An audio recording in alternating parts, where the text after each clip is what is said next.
اس کے بعد گھر کو گرم کرنا ہے جی، سارا دن ہیٹر چلتا ہے یا پھر چولہے فری میں چلتے رہتے ہیں. تو اس کے لیے لوڈ مینجمنٹ ضروری تھی اور اسی کے لیے یہ شیڈول بنایا گیا کہ کھانے کے جو 3 اوقات ہیں ان 3 ٹائمز پہ گیس ملتی رہے لوگوں کو.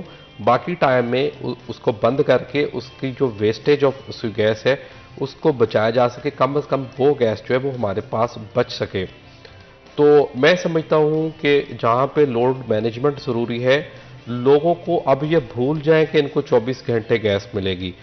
لوگوں کو اپنی روٹین جو ہے بالخصوص گھریلو صارفین کو وہ انہی شیڈولز کے مطابق کرنی چاہیے یا پھر انہیں کوئی دوسرا ذریعہ ایندھن ڈھونڈنا چاہیے. اللہ کرے کہ پاکستان کو کوئی اچھا مزید ذخیرہ مل جائے.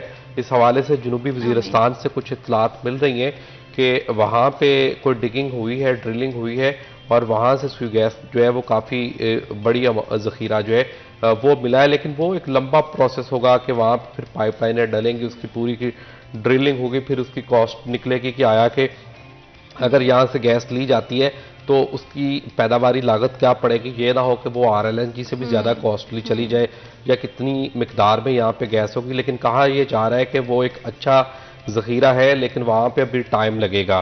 اس کے علاوہ پاکستان میں ابھی تک کوئی بھی نیا گیس کا بڑا ذخیرہ نہیں ملا ہے. ایران کے ساتھ پائپ لائن جو تھی وہ بھی پاکستان کی سیاسی معاملات کی نظر ہو رہی ہے. تو فی الوقت آپ بجلی کی جو صورتحال ہے وہ بہتر ہے، لیکن سوئی گیس کا اس وقت پاکستان میں کافی زیادہ بحران ہے. وقت ایک چھوٹی سی break. Will be right back after a short break.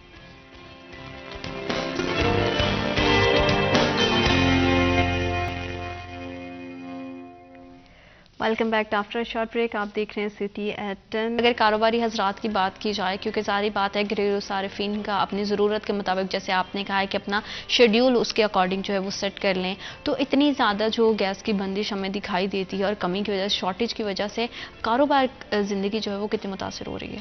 اچھا میں اس میں بتا دوں، انڈسٹری کو گیس مل رہی ہے، اس میں سے کچھ ڈویژن نکالی گئی کہ اتنے % آپ کو سسٹم گیس ملے گی، اتنے % آپ کو RLNG ملے گی. چونکہ اسی ضرورت کو پورا کرنے کے لیے RLNG دنیا کے مختلف ممالک سے امپورٹ کی جاتی ہے اور وہ سسٹم گیس کے مقابلے میں کافی زیادہ کاسٹلی پڑتی ہے. تو پھر اس طرح سے ڈویژن نکالی گئی کہ انڈسٹری کو کچھ حصہ جو ہے وہ سسٹم گیس پرووائڈ کر دی جاتی ہے حکومت کی جانب سے یا SNGPL کی جانب سے.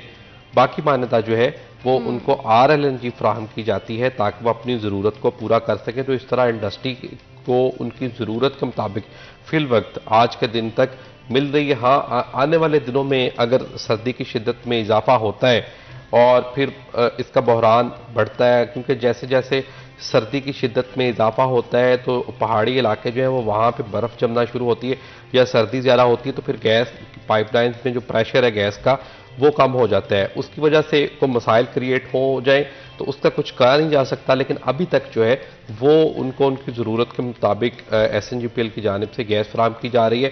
RLNG کی وجہ سے ان پہ کچھ پیداواری لاگت جو تھی اس میں تو اضافہ ہوا ہے، لیکن پھر بھی انڈسٹری کی ضرورت کے مطابق ان کو گیس پرووائڈ کی جا رہی ہے. بالکل صحیح. لیکن ہم دیکھتے ہیں کہ گیس جو ہے وہ بڑی لمیٹڈ سی گھروں میں آتی ہے، لیکن اس کے بلز ویسے کے ویسے ہی ہیں. اور بلکہ ایسی بھی کئی صورتحال میں نے دیکھی ہے میرے بھی سرکل میں کہ گیس تو آتی نہیں ہے لیکن پہلے سے زیادہ جو ہے وہ گیس کے بلز آتے ہیں. اچھا اس میں 2-3 چیزیں ہیں. حکومت کی جانب سے گیس ٹیرف جو ہے اس کو ریوائز کیا گیا ہے جنوری میں جو 2023 ہے اس وقت سے بھی، اور اس کے بعد ایک بار پھر بجٹ کے بعد سے، یعنی کہ ایک سال میں 2 بار سرکار نے اس کے جو ٹیرف تھے ان کو ریوائز کر دیا. اس کے ساتھ ساتھ فکس ٹیکس عائد کر دیا گورنمنٹ نے. مثال کے طور پر اگر کوئی بھی کنزیومر ہے، اگر وہ 0.5 یونٹ چلاتا ہے تو اس کو 400 روپے فکس ٹیکس آئے گا اس کے گیس کے بل میں ہر مہینے، جبکہ جو گیس کے واجبات ہوں گے دیگر وہ اس کے علاوہ ہوں گے. اگر کسی کی کنزمپشن، میں گھریلو صارف کی بات کر رہا ہوں، اگر کسی کی کنزمپشن اس سے اوپر جاتی ہے پھر اس پہ 1000 روپے فکس ٹیکس ہوگا، باقی اس کے واجبات اس کے علاوہ ہوں گے.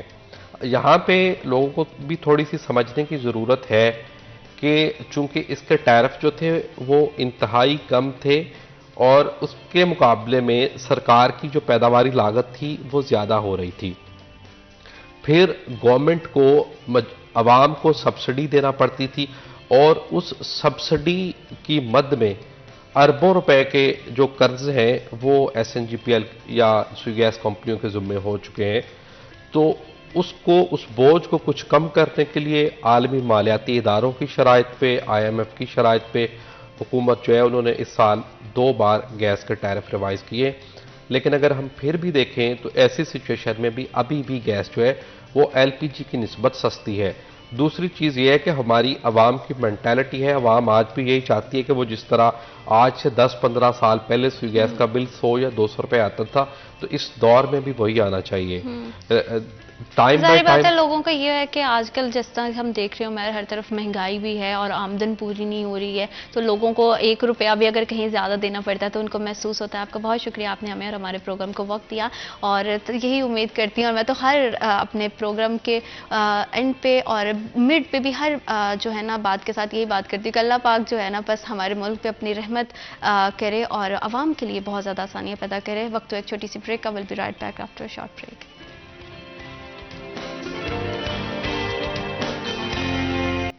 Welcome back after short break. آپ دیکھ رہے ہیں سٹی ایٹ 10 اور ملکی حالات بدلتے ہیں کیونکہ سیاست جو ہے اس میں بڑے سارے ہمیں اتار چڑھاؤ دکھائی دیتے ہیں، بہت ساری تبدیلیاں دکھائی دیتی ہیں، اور ساتھ ہی ساتھ ہم جب سیاست کی بات کرتے ہیں تو بہت سارے ہر کسی کا اپنا ویژن ہوتا ہے، اپنے نظریات ہوتے ہیں. موجودہ دور میں کیا سیاست چل رہی ہے اور آنے والے ٹائم میں کس طرح سے حالات سازگار ہوں گے، ڈفرینٹ پارٹی کے ڈفرینٹ طرح کے منشور اور نظریات ہوتے ہیں. اور سیاست جو ہے وہ ہمیشہ سے ہمارا بہت اہم موضوع رہا ہے کیونکہ الیکشن بھی قریب ہے. تو سیاست کے حوالے سے بات کرنے کے لیے آج ہمیں اسٹوڈیوز میں جوائن کیا ہے چودھری کاشف نواز رندھاوا ہیں، چیف آرگنائزر مرکزی جمعیت حدیث پاکستان. السلام علیکم. جی بس کیسے ہیں آپ؟ الحمدللہ. Thank you so much for coming sir. سب سے پہلے تو مزاج کیسے ہیں، زندگی کیسی گزر رہی ہے؟ الحمدللہ جی بالکل ٹھیک ہے. چلیں اللہ پاک اسی طرح سے جو ہے آپ کو صحت تندرستی والی زندگی دے. سیاست کی تھوڑی سی بات کریں تو کیا دیکھ رہے ہیں، موجودہ حالات کس طرح کے ہیں اور سیاست آنے والے دنوں میں کس طرح کا اونٹ جو ہے وہ کس کروٹ بیٹھے گا؟ بسم اللہ الرحمن الرحیم. دیکھیں جی، سیاست الیکشن کا آپ کو پتہ ہے اس وقت یعنی ڈنکا بج چکا ہے، اور تمام پارٹیز جو ہیں وہ اپنے اپنے ورکرز کو متحرک کر رہی ہیں تاکہ زیادہ سے زیادہ وہ ون کریں. حلقہ جات میں اپنے لوگوں کو لا رہی ہیں کہ تاکہ ہمارے زیادہ سے زیادہ امیدوار کامیاب ہوں. تو مجھے امید ہے انشاءاللہ کہ یہ سیاست جو ہے، یہ الیکشن جو ہے، یہ پاکستان کے سابقہ ٹریک ریکارڈ کو مد نظر رکھتے ہوئے ایک مستحکم حکومت آئے گی، اور انشاءاللہ وہ اپنا ٹینور پورا کرے گی. تمام ادارے، سیاستدان اس چیز پہ میرے خیال سے اب تو ان کو آ چکی ہے اس بات کی اویئرنیس کہ اگر ہم نے ایک دوسرے کی ٹانگ کھینچی تو ملک جو ہے وہ متحمل نہیں ہے دوبارہ کسی تجربے کا.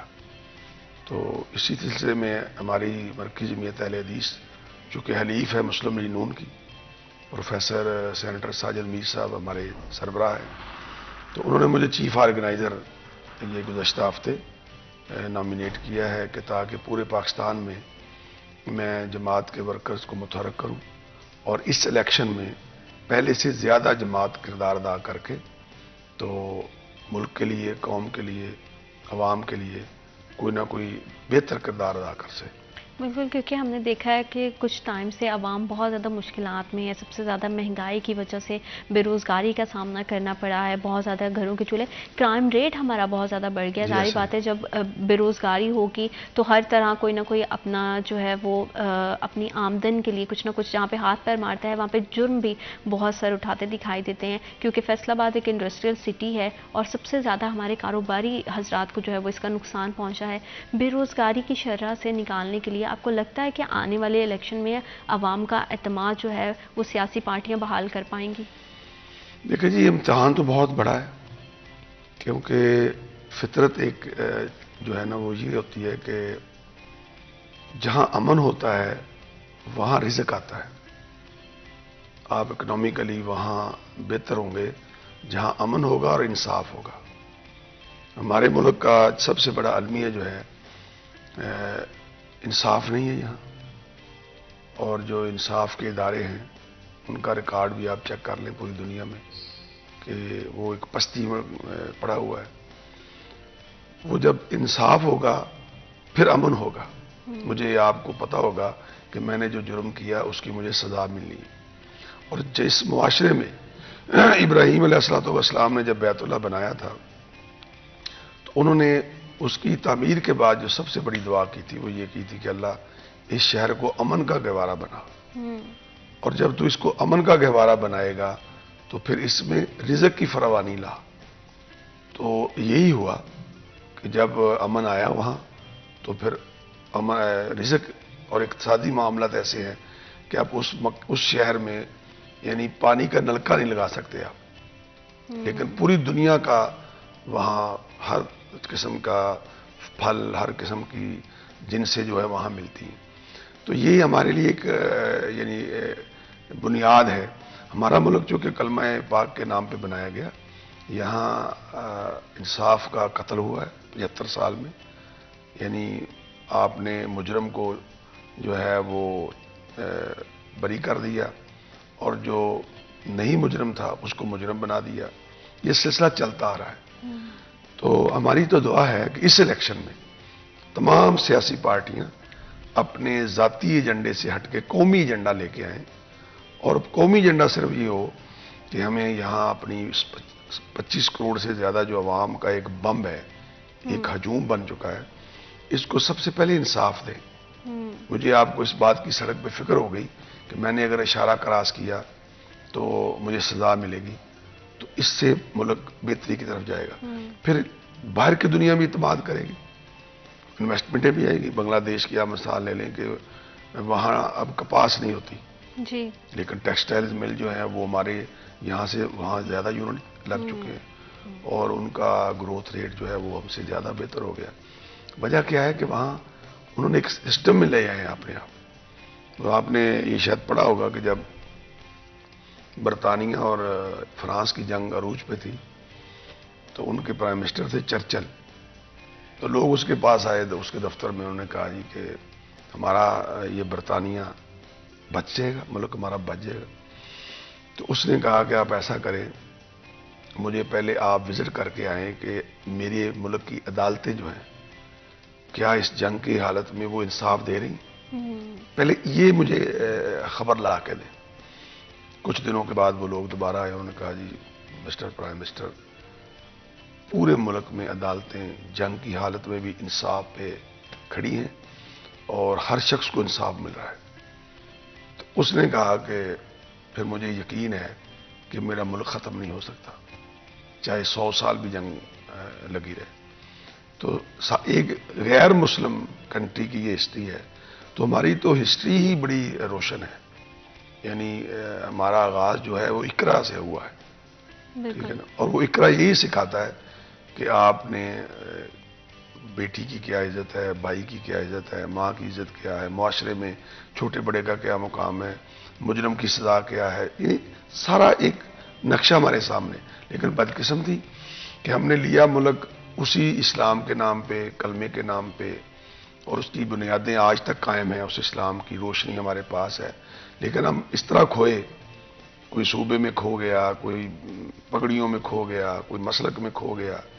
اور سب سے بڑا جو جرم ہے, میں اپنے بالکل آپ سے آپ اختلاف کر سکتی ہیں, ناظرین اختلاف کر سکتے ہیں, وہ یہ ہے کہ ہماری عدالتوں نے گدھے گھوڑے کی پہچان نہیں کی اور انہوں نے اپنی مرضی کی, جس سے ہمارے معاشرے میں جرائم بڑھتے گئے اور جرائم کی وجہ سے پورا بدامنی آئی. بدامنی کی وجہ سے ملک بدنام ہوا اور ہم قرضوں میں دھنستے رہے, کاروبار نہیں چل سکے. باہر سے لوگ آ کے یہاں, یعنی ایسا ملک, ہم باہر جانے کا اکثر اتفاق ہوتا ہے. تو یقین جانیے, یہ نہیں کہ میں یہ ٹی وی پروگرام کی وجہ سے بات کر رہا ہوں.